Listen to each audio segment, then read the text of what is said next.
As fantastic a CFP as Mel O is, as wonderful an attorney as I am, and as good as Stormy is at whatever it is he does, please do note that anything said in our podcasts are our opinions alone and are not meant to be taken as financial or legal advice.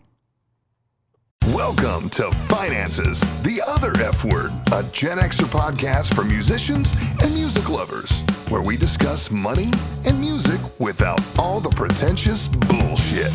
Here are your hosts, Zoe Terry, attorney at large, Stormy Andrews, founder of Yokel Local Marketing, and Mel O, certified financial planner and author of Finances, the Other F Word. Listener discretion is advised.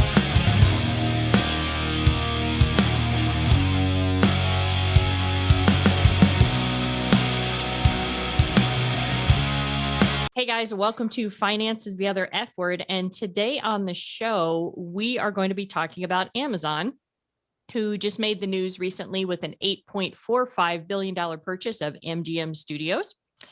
And we have talked about Facebook as a monopoly. We have talked about the United States Postal Service. We have talked about Disney as a monopoly because they currently are in charge of 40% of the media sector, of all the media that goes through.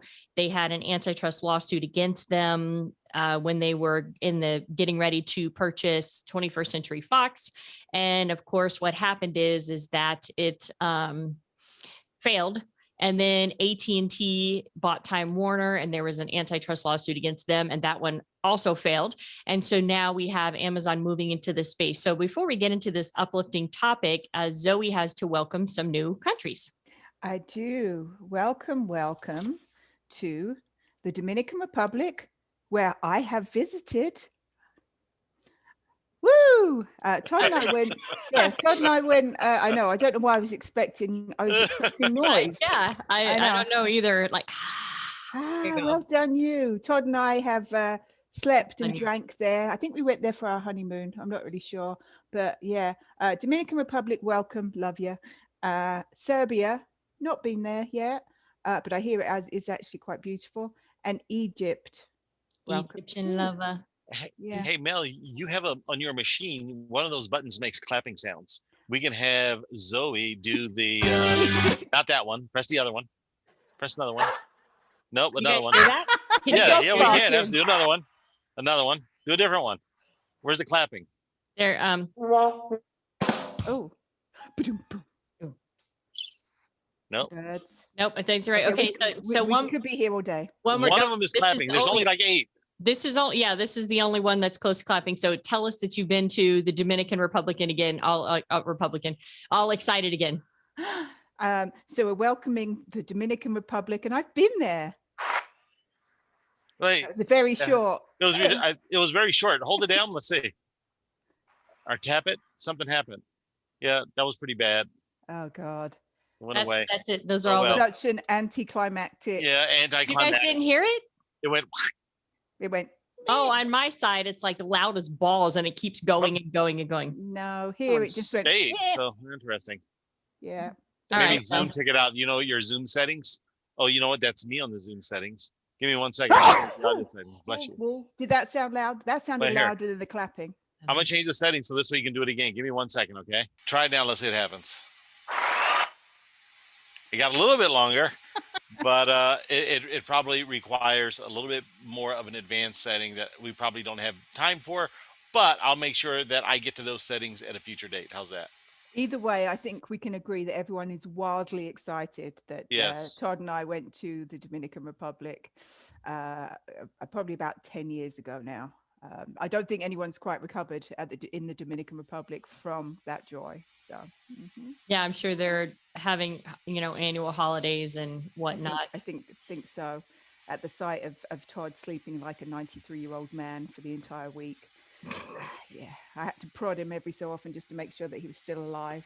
Put a mirror under his nose, make sure he's breathing. Yeah, and then I just drank it. I just went through because it was one of those all you can eat and all you can drink. So I would just go through every day drinking my way through, and then swim and read and drink and swim and read, and every so often make sure he's still alive and rinse and repeat. Perfect.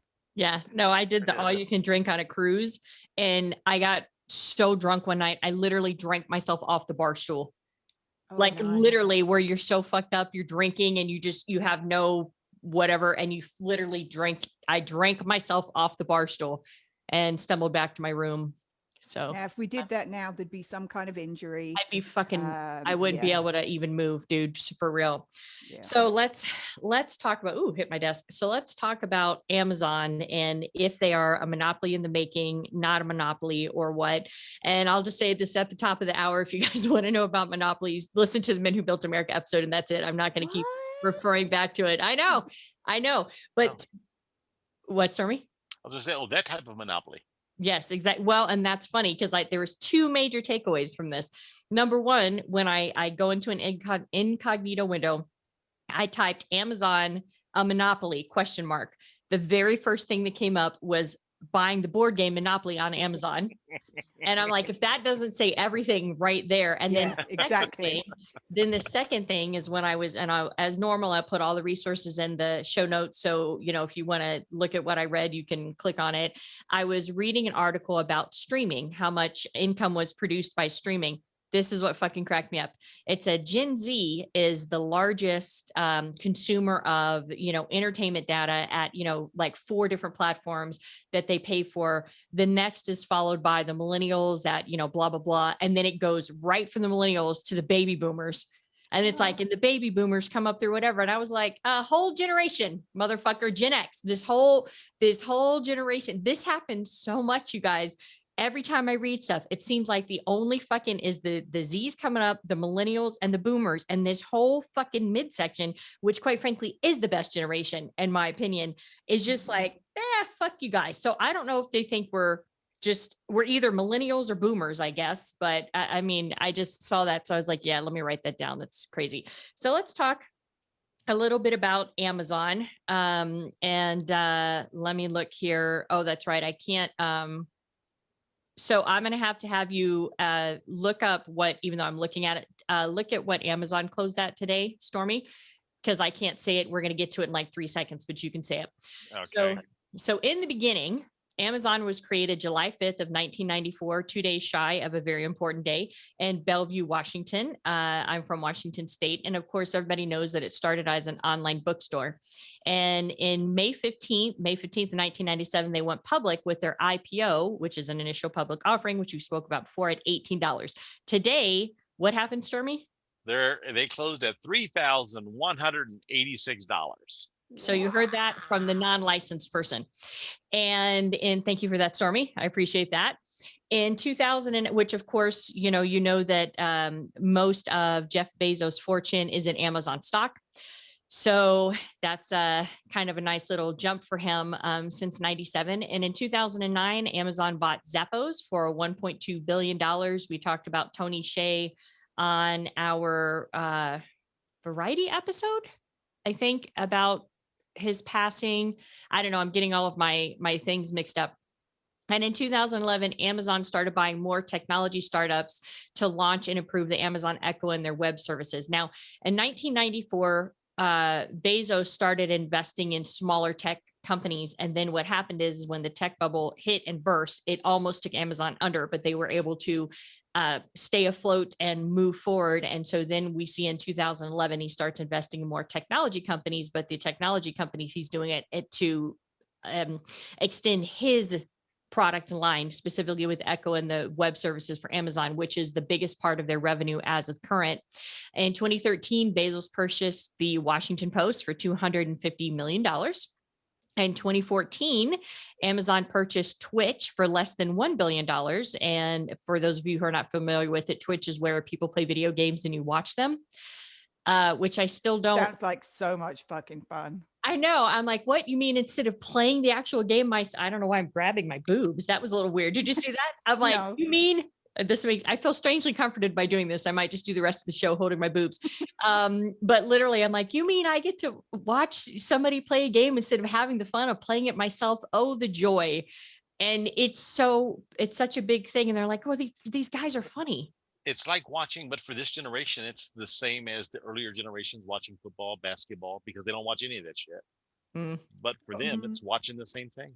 Although my kids do sometimes watch that, and they did tell me once about watching Snoop Dogg playing something, and they did say that was fucking hilarious, and it did sound like that might be fun, but that's about the only thing that would sound fun. High as balls, dude. Like, I mean, yeah, Probably all was fun. Yeah. You know what? Okay, this is what we should do, because they can't do it right now because it's not approved on the federal level. Soon as weed gets approved on the federal level, we're all getting high. And we're going to record. We'll see how I get high every night, babe, just to be able to get some semblance of sleep. But yeah, sure, I'll join in with you lot. Thank you. Are you trying to be cool? You're trying to be cooler than me? No, because it's, just so as I can dribble onto my pillow and sleep for a few hours. It's not so I can go, woo, woo. Look at me. It's in Vegas, but weed's not my thing. Let's go to Colorado, so this way you can do weed and I can try magic mushroom. I've never tried, but it does things to your brains, and I'm like into brain things. I want to see if I can get more brain connections. I have a friend. Okay. Yeah, I have a connection. So yeah, let's go. That's where we'll go. Yeah, okay, Colorado. There you go. We'll do it. We'll get in the Tesla like we had planned on. Okay. We'll do the recording. We'll go get mushrooms and we'll sit in a room and record it and see what happens and trip balls. So this is wonderful for people who are like, she does mushrooms, which I've never done mushrooms or ecstasy. And when I was younger, I thought, man, it would be so cool to try E. But then somebody told me that sex was so good on E that you can't ever, like when you have normal sex, it's not as E? good. I don't know what ecstasy. E is. Ecstasy. Oh, ecstasy. Gotcha. All I did was grind my teeth a lot, and I'm a teeth grinder anyway, so I don't need to be doing that anymore. Yeah, and ecstasy, and I think meth are the two drugs that kill a part of your brain that doesn't grow back. That explains a lot. That doesn't sound entertaining to me at all. So never tried that. I smoked weed. That's the only thing I've ever done. Yeah, I think the only thing that I would do has to be like natural. I don't want no man-made shit. Oh, look at you. I'm just so natural, man. That's I've tried it all except for anything you had to inject. Stormy has a bush too. He's not all natural. Oh, no, I keep my stuff clean. It's tidy. I got the Manscaped 2.3.0. We should get them to sponsor us. We're never gonna. I know. I'm trying to, and we're never gonna get through this episode. But now I want to hear what Zoe has to say. We are listeners. We are still going to talk about Amazon. Go ahead, Zoe. Oh no, I was just note to self to trim said bush because somebody's going on vacation on Saturday, and I cannot have that spilling out of the grandma bathing suits that I have bought myself. You're not wearing a tankini, are you? Because I will kick your ass. No, they were all in ones, and they're a fraction away from having a skirt on the bottom. I can't wear a bikini. You're not 80, Zoe. I may as well be. I had kids, and my fucking stomach looks amazing. All right. Anyway, move on. Holy shit. Moving on. In 2015, we're only in 2015 on this timeline, and that's not even the bulk of what we're talking about. And I haven't even got to James Bond yet. Yes. So in 2015, Amazon surpassed Walmart as the most valuable retailer by market cap in the United States. And in I put this as an afterthought. Obviously, this was not or in 2010, we're going to go back 5 years from where I just left off. Amazon buys diapers.com. But one of the things, so with the new antitrust lawsuit that's leveled against Amazon, one of the things that their main thing they're saying is that they have anti-competitive practices, which is the same thing that Facebook has been accused of. And diapers.com seems to be one of the things that they're going to be looking at. So diapers.com was diapers.com. It's kind of self-explanatory. And thank you, Joy. And Bezos couldn't really compete with them. And so it is said that he spent hundreds of millions of dollars a month to undercut their prices so steep that he basically starved the company of cash, and he ended up going in and buying them on the cheap. Wow. So put a pin in that, because we're going to come back to that. You mean people have done that before? Yeah. We'll put a pin in it. Okay. Yeah. Put a pin in it. I mean, it's a like nappy pin. It's like, there you go. It's like this other, which is a diaper pin to you. Lot. Yeah, I know. I figured that. I'm just that smart. So yeah, we're, like I said, and I'm not going to refer to the episode, but everybody knows my favorite episode that you can go and you can learn all about that. The Britney bitch one? Yes, of course. Yes. In 2017, Amazon purchased Whole Foods for anywhere from. What's going on with Stormy? I know. I don't know. He's muted, but he's coughing. I thought he was going to throw up for a second. I know. Jeez Louise. I was like, man, Whole Foods ain't that bad. Jesus. Yeah, he was like, I know. All of a sudden, if you guys are watching on YouTube, he looked like he was about to throw up. I'm like, what the fuck is happening? wow. So in 2017, Amazon purchased Whole Foods for anywhere between $13.4 to $13.7 billion. It depends on what you read as far as the exact number. And they seem to be sitting on that for right now. And we're going to come back to a little bit about where they think they're going to go with that. And in 2018, they took over a startup acquisition of PillPack, who is for prescription drugs. And Amazon used that to launch an online pharmacy. And they are offering home delivery of medications as well as discounts for people who pay in cash without insurance. Now, this is really interesting because of the simple fact that we know that when you have insurance, you pay a fuck ton of money on insurance, and then you go to get medicine and you pay a copay. And it used to be like inflation rates change all the time. So it used to be that it was cheaper to do in-home care if in the event there was a long-term care event, and to have somebody come into your house and take care of you was cheaper than going to a traditional brick and mortar home, retirement home. Well, now that's completely flipped on its head, and it's actually more expensive in most cases to have somebody come into the home. And so what we've seen is that we've seen with some people, their insurance premiums are so high, it's actually cheaper if they go to the doctor and just pay cash. And a lot of the doctors, because they're tired of dealing with the insurance companies, have now started giving for cash prices that are at a discount. So Amazon has seized that. And I don't know if that was part of PillPack's business model or if that's something that Amazon improved on, but I find that very interesting, because I'm wondering if Amazon can make it cheap enough and make it worthwhile enough for people to start paying for prescriptions without insurance, if that will finally do something to start kind of moving the health insurance needle. And I don't know if that's the case or not, but in 2018, also Amazon Prime surpassed 100 million subscribers. Now that's going to be a big deal when we come back to their recent merger, or excuse me, the recent buyout of MGM. And all of these things about the company are true if you look at them by market cap. So they are the largest online marketplace far and away, which we're going to talk about in a minute. They are the largest AI assisted provider by market cap. They are the largest live streaming platform. They are the largest cloud computing platform. They are the second largest private employer in the United States behind Walmart. So currently right now, it's like 1.3 million people that they employ as Amazon.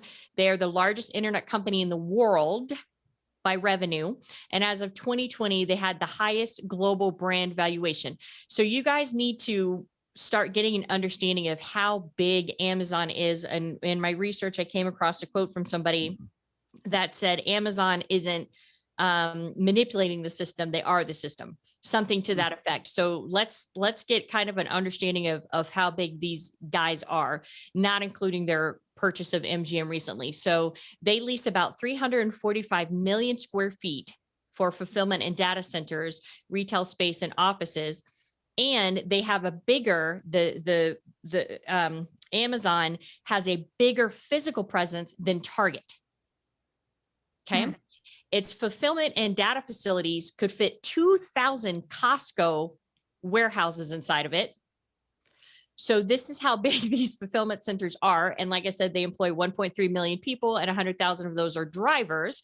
And they are starting to become a direct threat to FedEx and the United Postal Service. So in episode 187, we talked about the United Postal Service because there was a whole big hubbub about that, where Trump was in office and he was saying that Amazon was getting the benefit of certain pricing from the United Postal Service. And of course, a couple of years ago, the United Postal Service almost went bankrupt.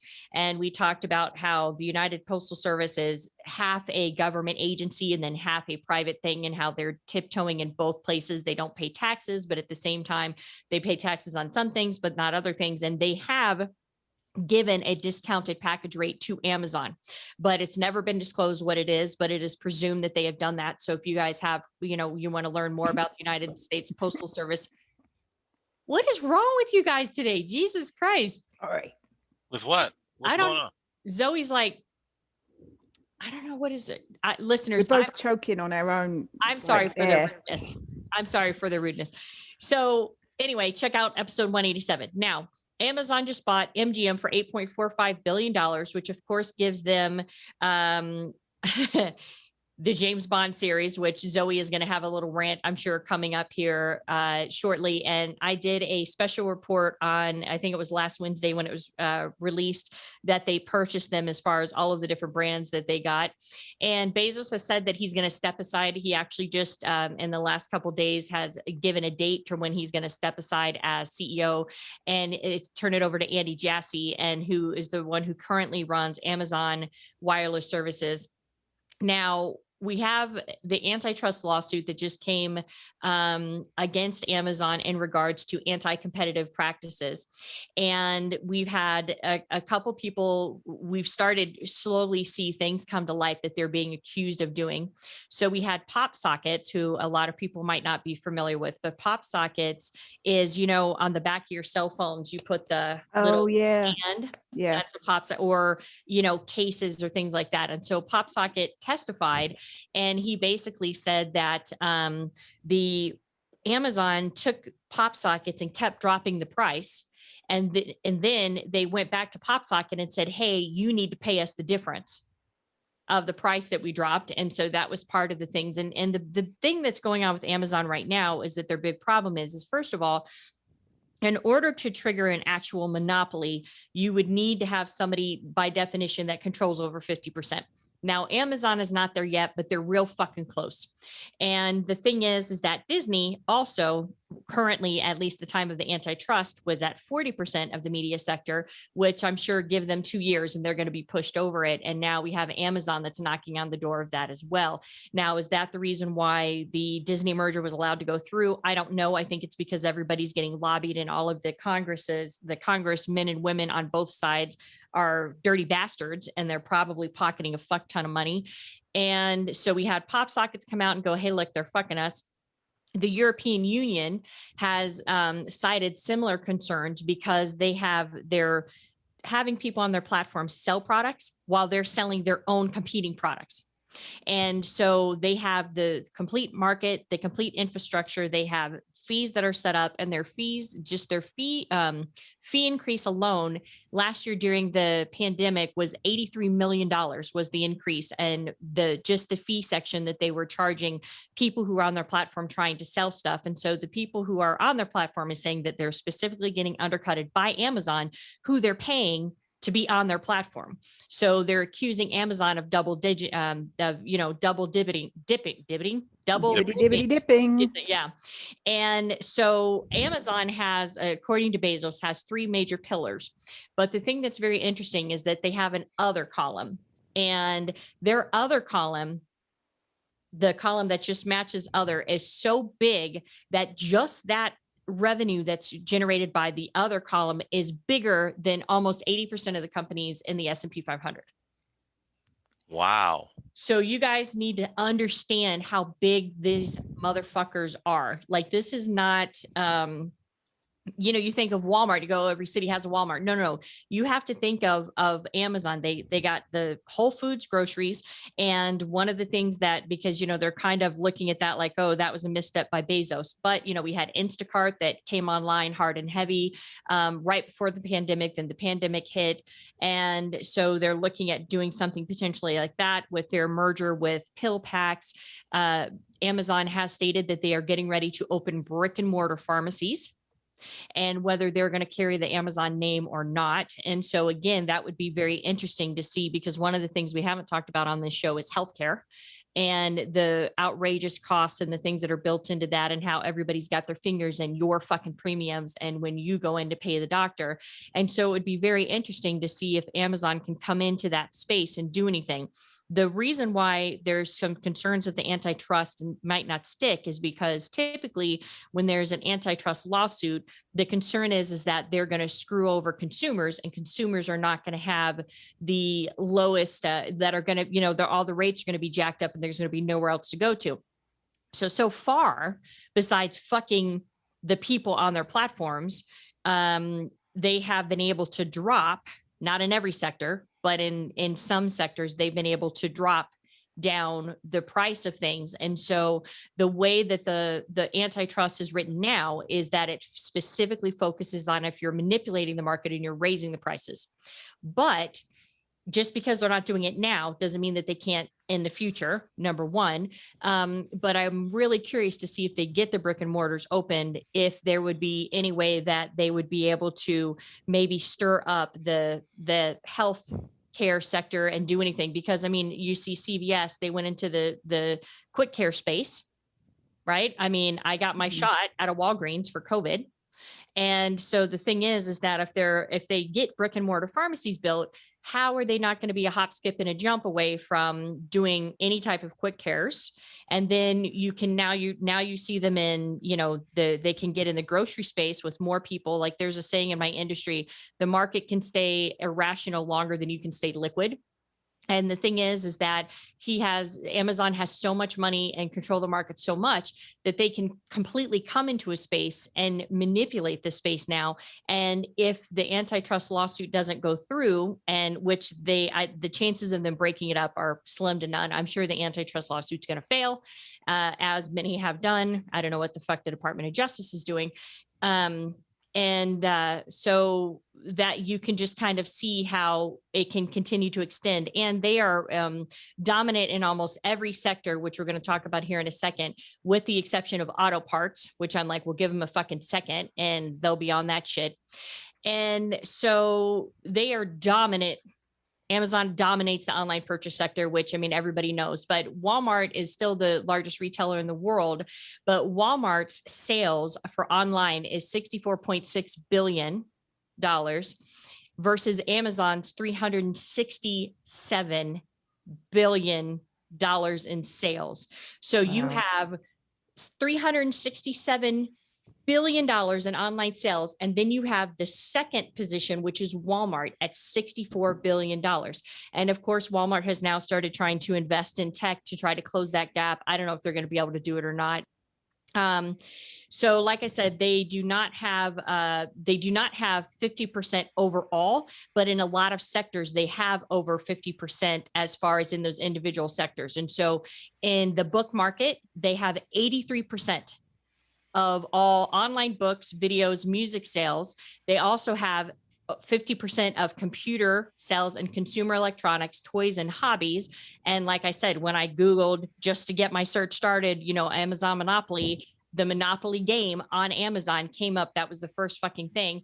And then it has over 25% share in almost every sector, with the exception of automotive parts. So when you take all of that stuff together, they might not have 50%, but what's happening is that I read an opinion piece in Bloomberg, and the resources on there where they're trying to figure out like, what the fuck is Amazon anymore? Because it was a online bookstore, then it morphed into online retail. Now it's in prescriptions, drugs. Now it's in, he has a company called Blue Origin, which nobody's really heard of, but it's been around for 20 years, versus Elon Musk's SpaceX. And Bezos has came out and said that Blue Origin will put a private citizen in space by July. Now, I don't know if that's the case or not, but we'll have to see. Stormy shaking his head no. I think that's pretty far-fetched too, but Bezos has came out and said that. Yeah, Bezos, he's getting his ass handed to him with this Blue Origin. SpaceX is kicking his butt. Go Elon, keep kicking his butt. Dude, what is your love with Elon? I don't understand. He's so weird. You know what? I agree with his mission of, I think, we're killing the planet. And he's doing more. He's doing more than anyone else in regards to saving the planet, and then putting a plan B in place in regards to getting us on Mars. If it wasn't for him pushing the electric car thing, which is just such a small part of what he's doing.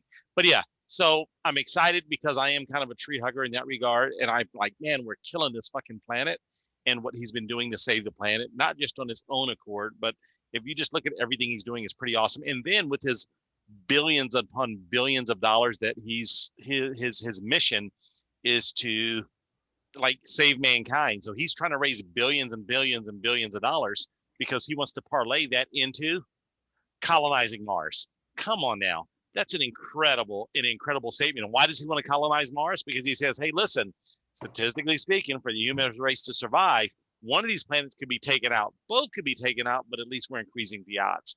Versus other billionaires like Jeff Bezos. Hey, I want to be just a rich dude doing a whole bunch of rich dude stuff.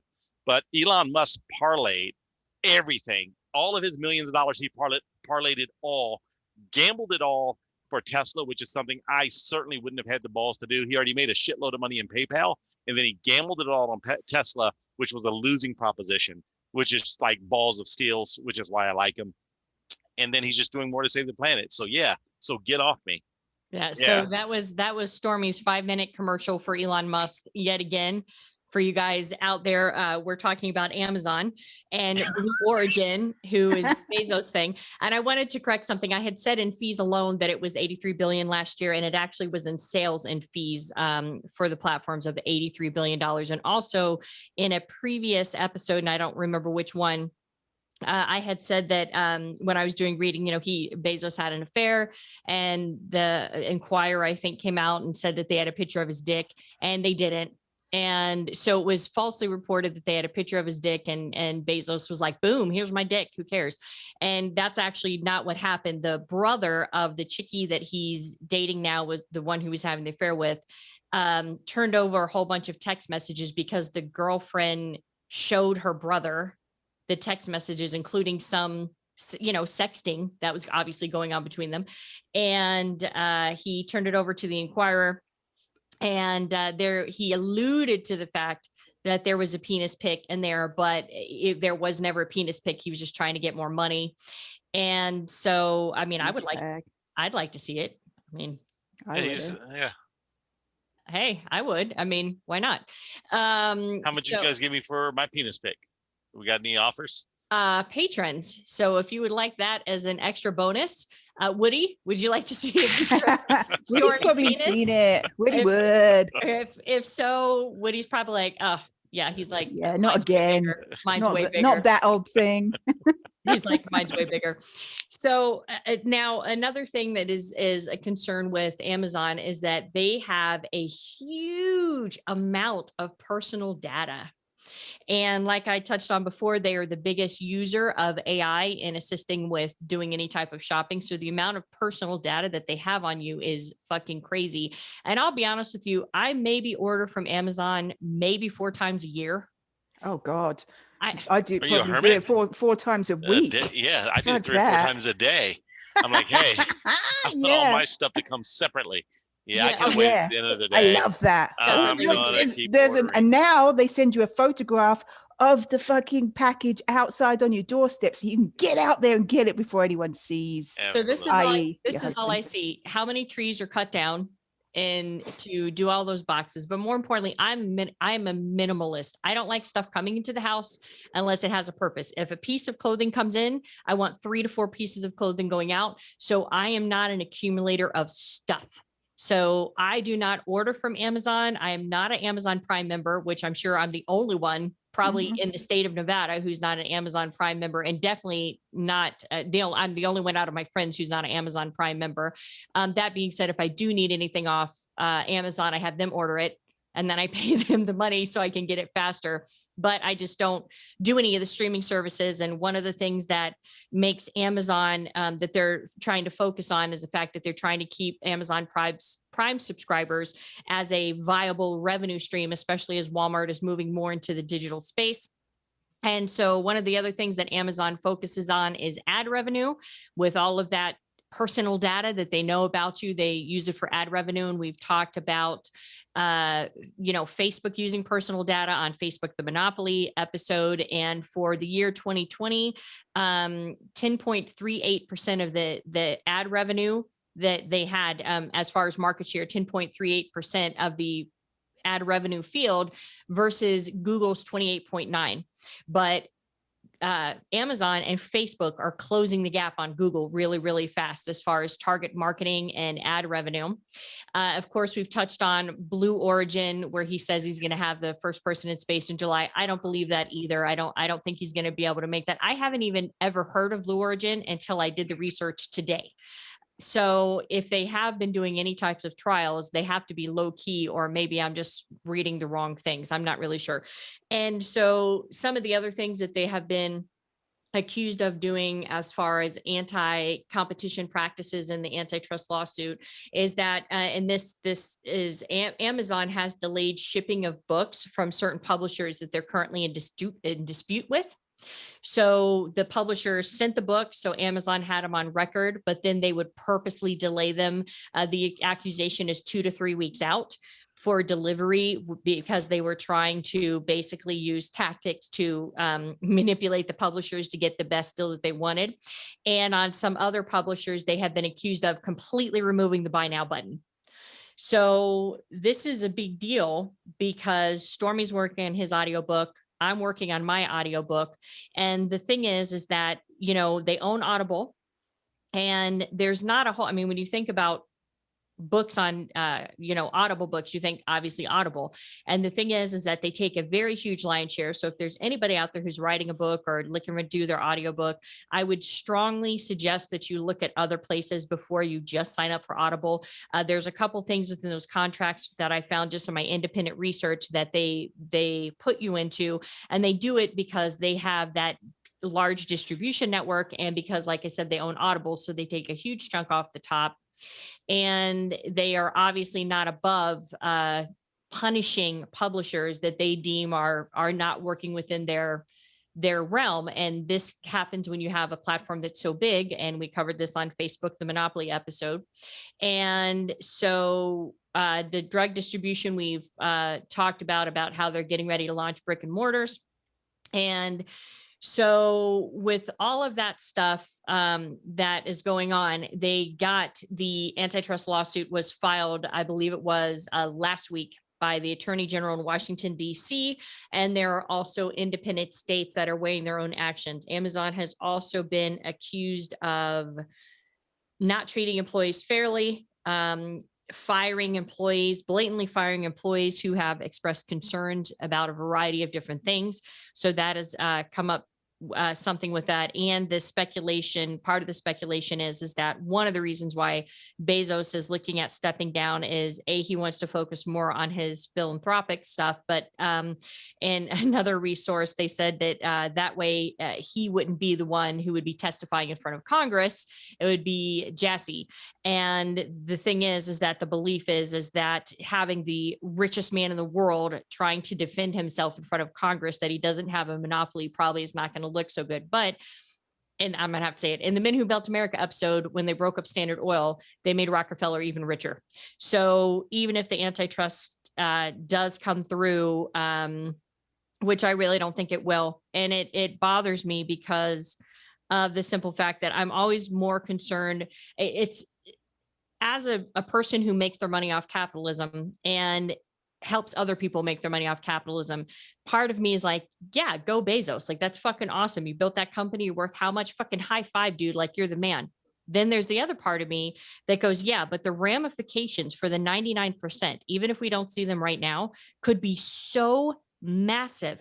And we had antitrust laws that were weakened through different presidencies, and we did not see antitrust laws come on the books until like 1910-ish, around there, when they started going after these huge monopolies that were created by the Carnegies and Rockefellers and Morgan Chases.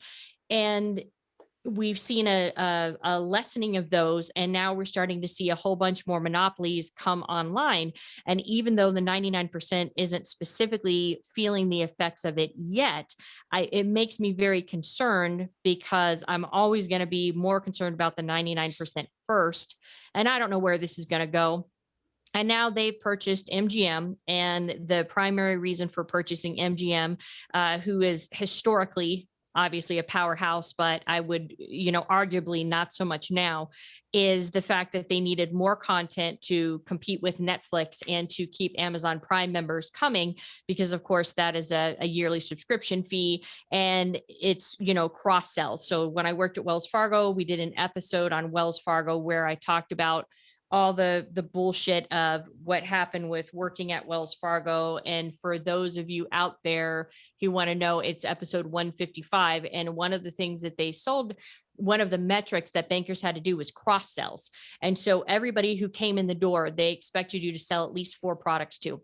And that is what Amazon seems to be going with. And the keystone to all of that is locking them in to Prime subscriptions, which is the reason why purchasing MGM, besides the fact that Bezos has come out and said he wants to be a movie mogul, seems to be the primary driver to keep those people and that revenue stream coming in and keep their cross sales up. So we'll see how the antitrust lawsuit comes through. This just came out, so we don't really have a lot of details on it yet, but I was absolutely shocked. I knew Amazon was large, but when you start really getting into the numbers of it, you're like, wow, these motherfuckers are huge.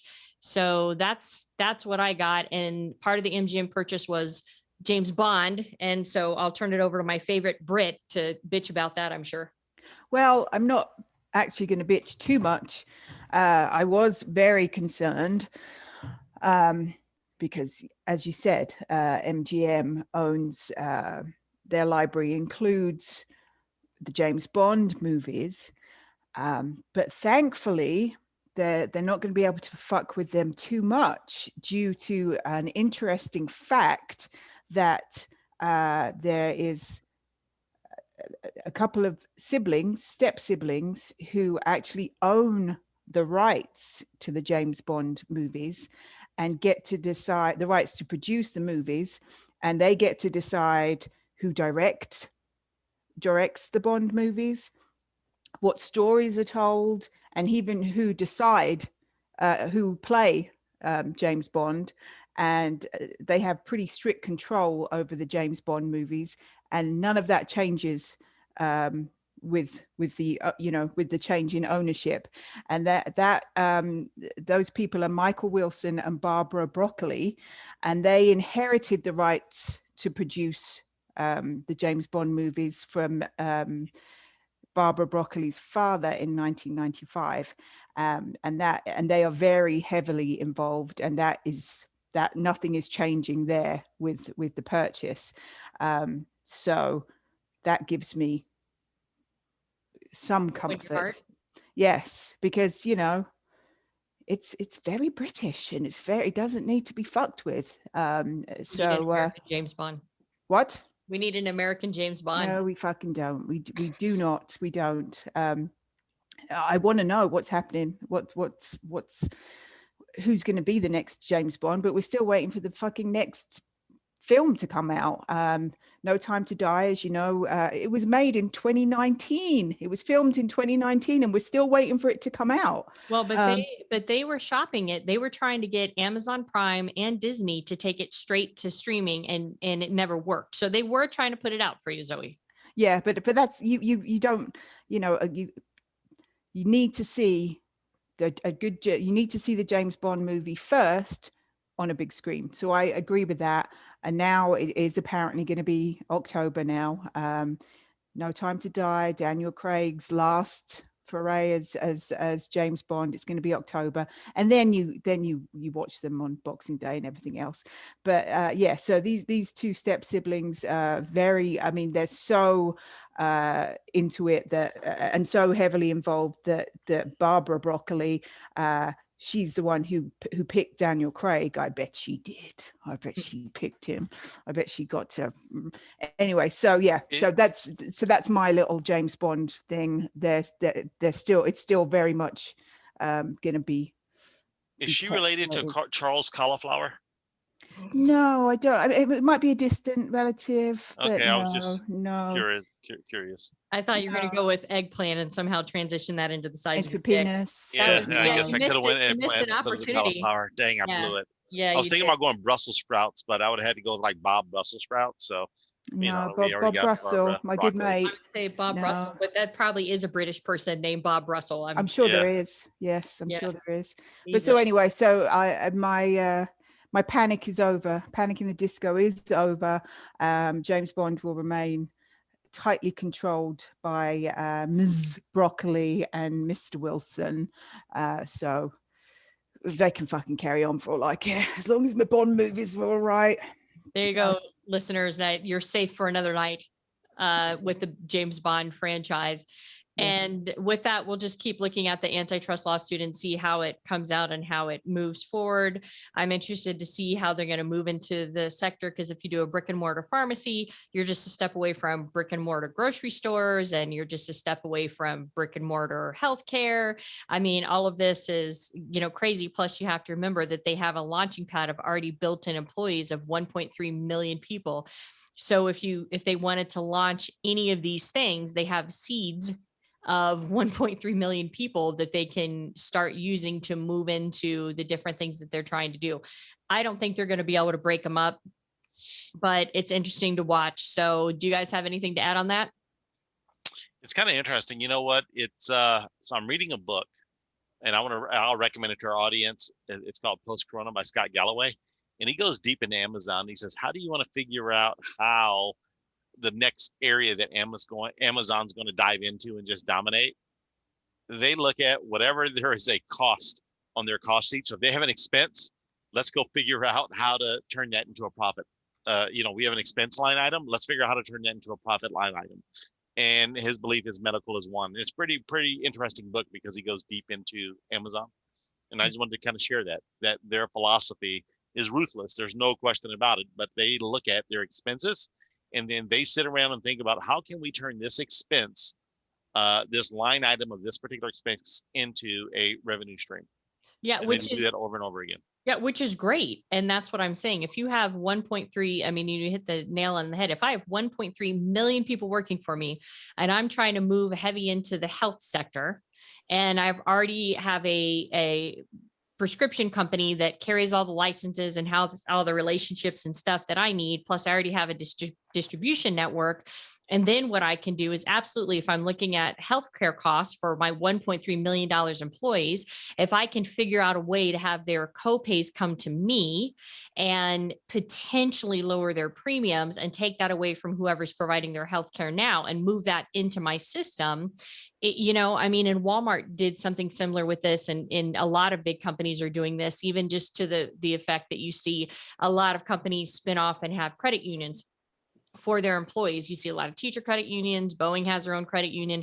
And so if you just look at this inventory of 1.3 million employees, I wouldn't say it's very easy to move into a sector and dominate, but you have a jump on the competition if you decide to move into that sector. So that's why I'm saying, like, I look at Bezos and I'm like, good on you, and then I look at him and I'm like, fuck, you could really, really fuck people if you so chose. And as these larger companies keep doing more and more and more of these acquisitions and stuff, it just seems that the antitrust department keeps failing over and over and over again, or the laws have just become so lax that they don't have a foot to stand on. And I'm not a legal person, so if anybody's listening and they are, feel free to hit me up. No idea. No legal. We don't know any legal people. No. Do we have time for a quick NFT story? We do. Oh yeah. So this is gonna be the last thing, and we're gonna round this out. So tell us your NFT story, Zoe. Okay. It's not my dream. It's not my dream about the NFT. No, that would be dull. And I don't like to tell dull stories.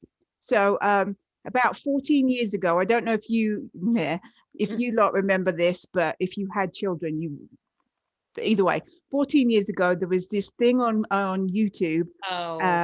Yeah. Charlie bit my finger. And it was a little 2-year-old boy and his brother.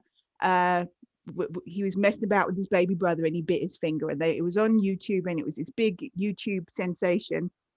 And the reason I mention it is because when I was watching the BBC News, I've just seen them now. And then they're now Charlie and Harry. Charlie is now 14 and Harry is now 16.